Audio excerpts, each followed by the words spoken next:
There's no feeling more intense than starting over. If you deleted your homework the day before it was due, as I have, or if you left your wallet at home and you have to go back after spending an hour in the commute.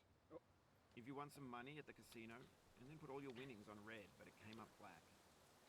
If you got your best shirt dry cleaned before a wedding and then immediately dropped food on it. If you won an argument with a friend and then later discovered that they just returned to their original view. Starting over is harder than starting up. If you're not ready for that, like if you've already had a bad day, then what you're about to go through might be too much. Feel free to go away and come back. I'll be here. Alright, thanks for coming with me on this trip. I'll understand if you have to take a break at any point. Just find a safe place to stop and quit the game.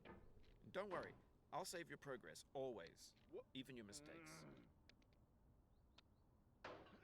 This game is a homage to a free game that came out in 2002, titled Sexy Hiking.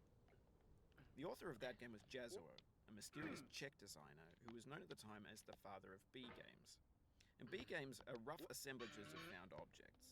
Designers slap them together very quickly and freely, and they're often too rough and unfriendly to gain much of a following. They're built more for the joy of building them than as polished products. In a certain way, Sexy Hiking is the perfect embodiment of a B game. It's built almost entirely out of found and recycled parts, and it's one of the most unusual and unfriendly games of its time. In it, your task is simply to drag yourself up a mountain with a hammer. And that act of climbing, in the digital world or in real life, has certain essential properties that give the game its flavor. No amount of forward progress is guaranteed. Some cliffs are too sheer or too slippery. And the player is constantly, unremittingly in danger of falling and losing everything.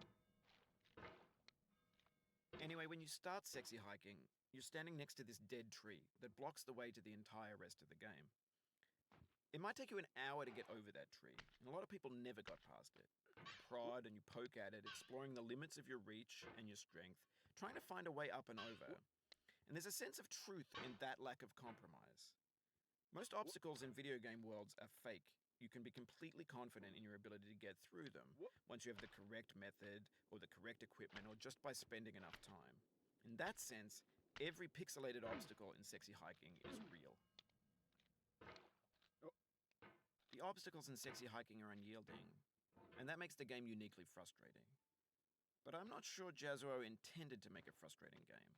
The frustration is just essential to the act of climbing, and it's authentic to the process of building a game about climbing.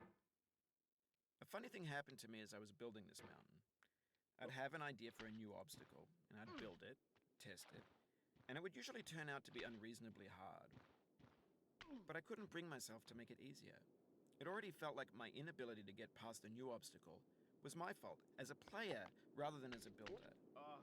Imaginary mountains build themselves from our efforts to climb them, and it's our repeated attempts to reach the summit that turns those mountains into something real. When you're building a video game world, you're building with ideas, and that can be like working with quickset cement. You mold your ideas into a certain shape that can be played with, and in the process of playing with them, they begin to harden and set until they're immutable, like rock. And at that point, you can't change the world. Not without breaking it into pieces and starting fresh with new ideas. For years now, people have been predicting that games would soon be made out of prefabricated objects, bought in a store and assembled into a world. And for the most part, that hasn't happened, because the objects in the stores are trash. I don't mean they look bad or that they're badly made, although a lot of them are. I mean they're trash in the way that food becomes trash as soon as you put it in the sink. Things are made to be consumed and used in a certain context, and once the moment is gone, they transform into garbage. In the context of technology, those moments pass by in seconds. Over time, we've poured more and more refuse into this vast digital landfill that we call the internet. It now vastly outnumbers and outweighs the things that are fresh and untainted and unused. When everything around us is cultural trash, trash becomes the new medium, the lingua franca of the digital age. And you can build culture out of trash.